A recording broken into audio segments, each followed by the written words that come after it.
Is your Logitech G Pro X Superlight scroll wheel acting possessed, skipping, or not working at all? Don't throw it out just yet. We're going to fix it in under 90 seconds. First, make sure you have a clean workspace, a small Phillips head screwdriver, some compressed air, and isopropyl alcohol.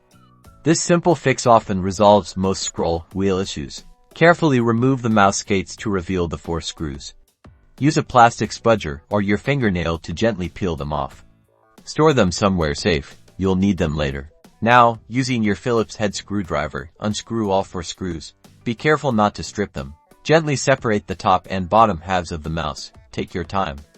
There might be internal connectors, so don't force it. Locate the scroll wheel mechanism and specifically the encoder, that small component directly attached to the wheel. Blast the encoder with short bursts of compressed air to remove any dust or debris that might be interfering with the sensor.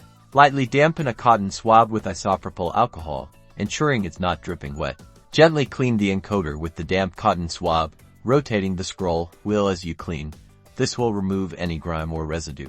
Carefully reassemble the mouse, ensuring all internal components are properly aligned. Screw all 4 screws back into the bottom of the mouse. Make sure they are snug, but don't over-tighten them. Finally, reapply the mouse skates. If the original adhesive is weak, you might need to use replacement skates or a tiny dab of adhesive. Test your scroll wheel. It should be working smoothly and accurately again. If not, repeat the cleaning process or consider seeking professional repair. Like and subscribe for more tech tips.